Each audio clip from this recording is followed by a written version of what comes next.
Can I get a huge blood-curdling scream? Ladies and gentlemen, it's Tyler Main. You can do better than that, come on. Tyler, how you doing? Often I get to hug a serial killer, it's great. Tyler. Yes, how are you? I'm very well, how are you? Good, good, good. Having fun here in Manchester. These lights are bright. Yeah, I think we might be able to actually get them twisted out a little bit. If, oh, thank you. Sorry, they are quite bright in your face, aren't they? A little bit, a little bit. So I did just say that we went to see the new Halloween film last night. So very quickly, what did you think? I liked it. You know, Michael was not as intense as I was, but it's all good. It is another Halloween, and that's the most exciting thing. Michael dons the mask once again. It was good, but I mean, I might just be biased, but I love Rob Zombie. I love you. And Halloween, the reboots, 2007 and 2008, wow. Yeah, they were definitely the intensest versions. Uh-oh. You were in The Devil's Rejects. Yes. Weren't you? So was that your first introduction with Mr. Zombie? It was.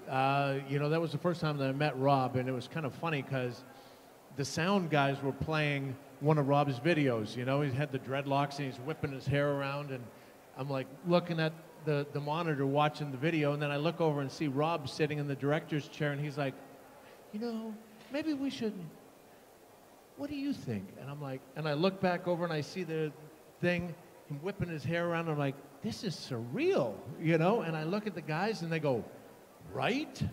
It's not the same person. But, I mean, that's the cool thing about Rob. He is so intelligent, such a smart gentleman. And if you've ever seen him in concert, amazing concert, I recommend it to everyone because he puts on one heck of a show. I'm gutted I've never seen him. The only chance I had to see him, really, I was heavily pregnant. And I couldn't go because I thought I could go into a mosh pit at 7 months pregnant, or I could just avoid it. Yeah, I think you want to avoid it. I think I made the right decision. But I mean, you did. How did it come about? Did he approach you, or did you audition? Because I know he doesn't like auditioning, does he? No. Well, I did the Devil's Rejects, and then time had passed, and I thought nothing of it. And then I was in Canada getting ready to talk to producers about doing another show, and the phone rang, and it was Rob Zombie. So that's the phone call you take, right? So I pick up the phone, and I'm going, hey. And he said, I want you to be Michael Myers, and if you're not Michael Myers, I don't want to do it. So I was like, and he explained how he's going to make it, tell the whole backstory, and make him a product of his environment, and make him just more than a one-dimensional character and vicious. And I was like, I'm in. Yeah, and we ended up doing 2 of them, so.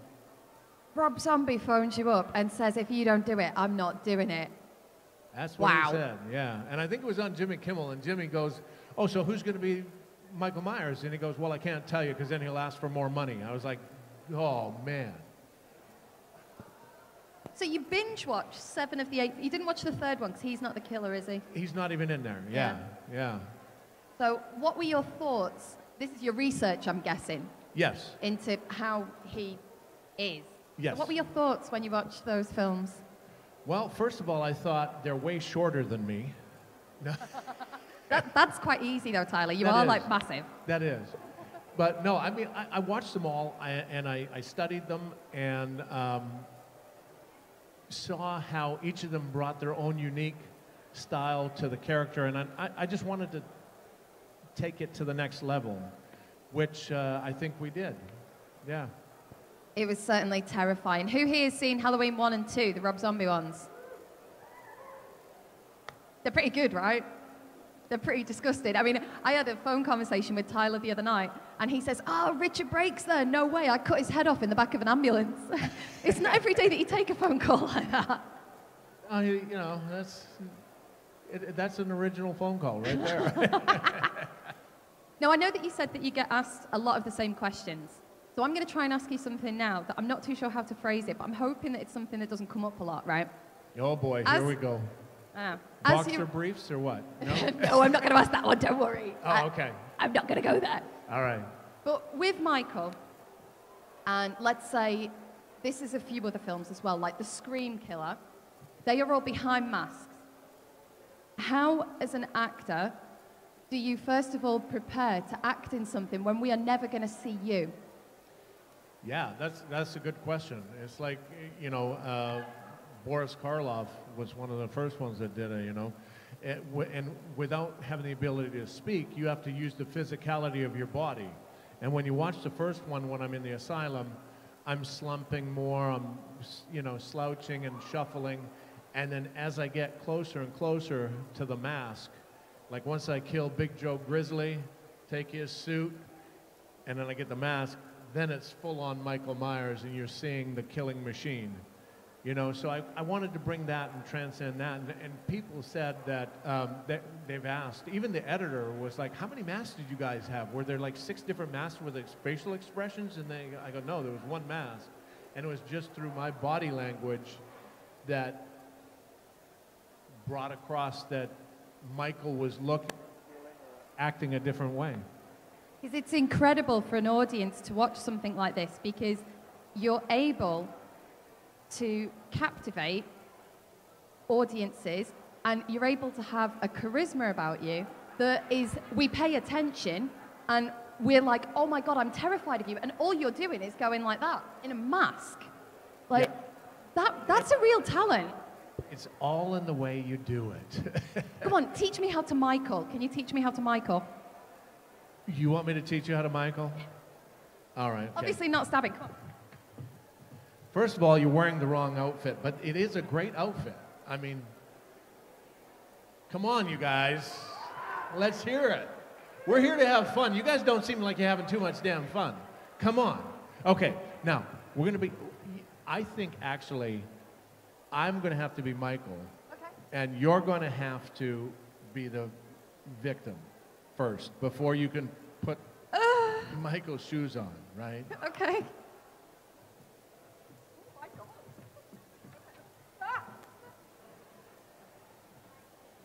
Okay, if anybody else wants to do this, seriously, it's freaky.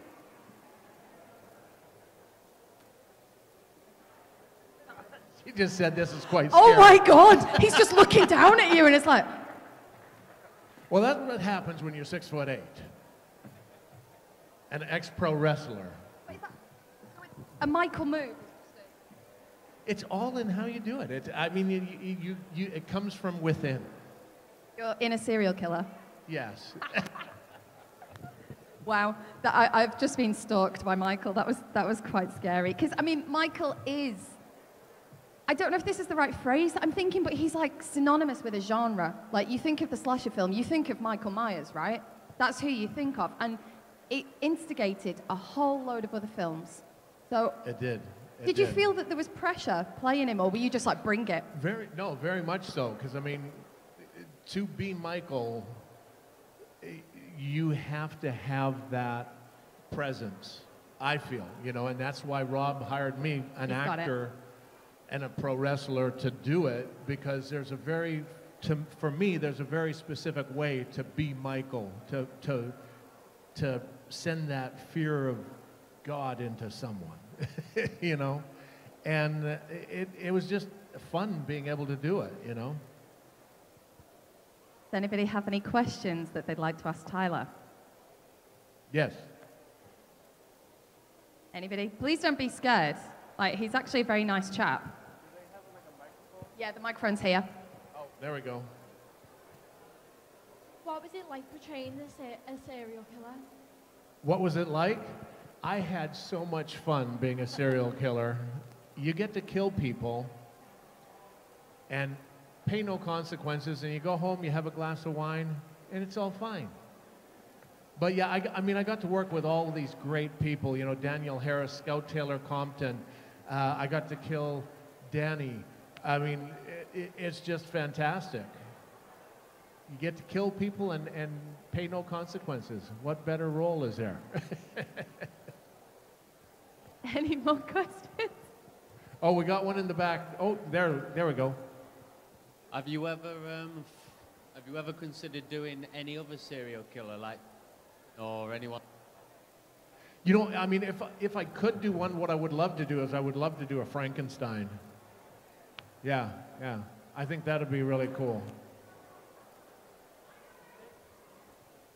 At the back. Yes. Hello.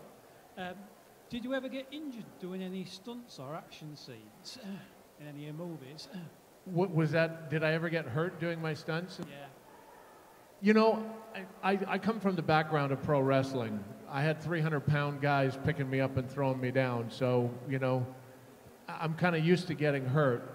But my job as a physical actor like that is to take care of the other actor and make sure that they don't get hurt. And that's what I try to do every time I do a scene of any sorts. Yeah. Yeah, I mean, you get all kinds of injuries. If I wake up in the morning and something isn't hurting, I'm going to be dead. So it's just, it comes with the territory. Any more questions?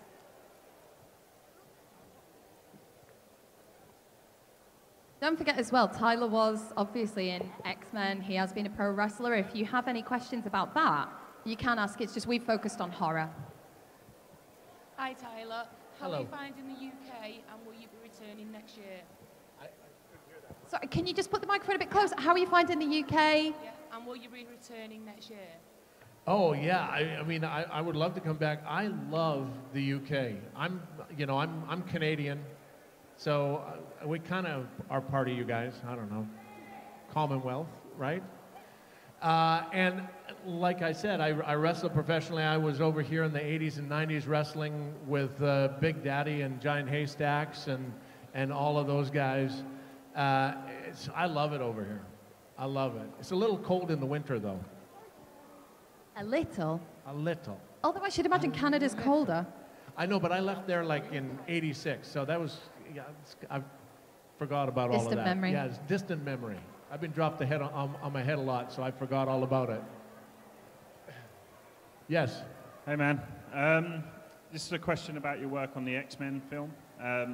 If Sabretooth were hypothetically to return, or maybe even be introduced into the new sort of Marvel Cinematic Universe that they're working on, how would you do that, and would you ever want to return into the role? I would love to portray Sabretooth again, you know, and be able to take him to the next level and the depths that he needs to go. Because in the first one, there were so many characters that they were introducing. You know, we did everything in the script, and I was like wanting to do more. Sabretooth is such an interesting character, and he's very deep and dark. And I just wish we would have had that opportunity to do that with him a little bit more.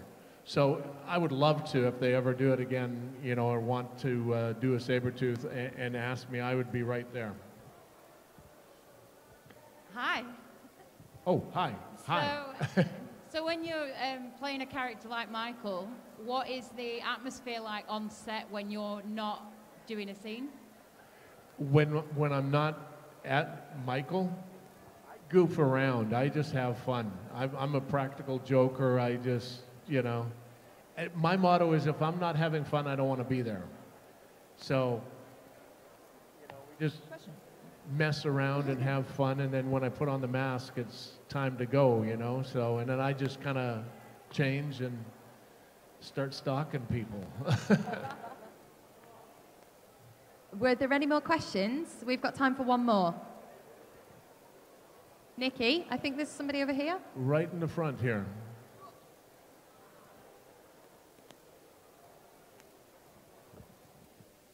Who had their hand up then, sorry? Oh. Here, right here. Oh, yeah. Hi. I would like to ask, who is your hero? Who's my hero? Yeah.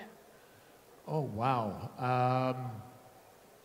Well, you know, growing up, I was a tall, skinny kid, glasses and braces, and I was like, I used to dream about being a pro wrestler, and I'm like, someday I'm going to do that. And then I also would watch action films like Arnold Schwarzenegger, Stallone, all these guys. So I'd have to say the wrestlers and those guys Stallone, Schwarzenegger, Redford, all of those guys. I just love to watch people perform and show. I think there was one more question at the back, Nikki. Did somebody have that? Over there? There's somebody with their hand up next to you. Yeah. Have you ever heard anybody else making? Oh, Have you ever heard anybody else making a film? Have Have you ever heard anyone else making a film? knock on wood, no. Not yet. Safety, no, not ever. I'm kidding, I'm kidding. Safety is first and foremost the most important thing. Especially with the kind of films that you're doing. They're so, Exactly. It's Yeah. like wrestling, you know. Yeah, it's Dangerous. It's dangerous, but it's like a choreographed dance. And if you have the right partner and you're doing the things, you can make things look so vicious. The only time when I would get hurt or anything is like when you're working with an actor that has not the stunts before, like sometimes they'll get into it and they go, oh, I want this to look real. And I'm like, oh boy, here we go.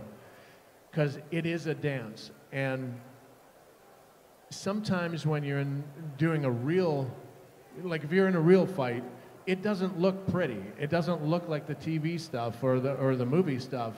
And that's what you have to get. You have to have that cinematic look to it. And when you get an actor and they go, I want it to be real, you're like, oh, I don't want to work with you. But it is what it is. Ladies and gentlemen, he's terrified us in quite a few films. He's entertained us in a few others. Give it up. Blood-curdling scream for Tyler Main.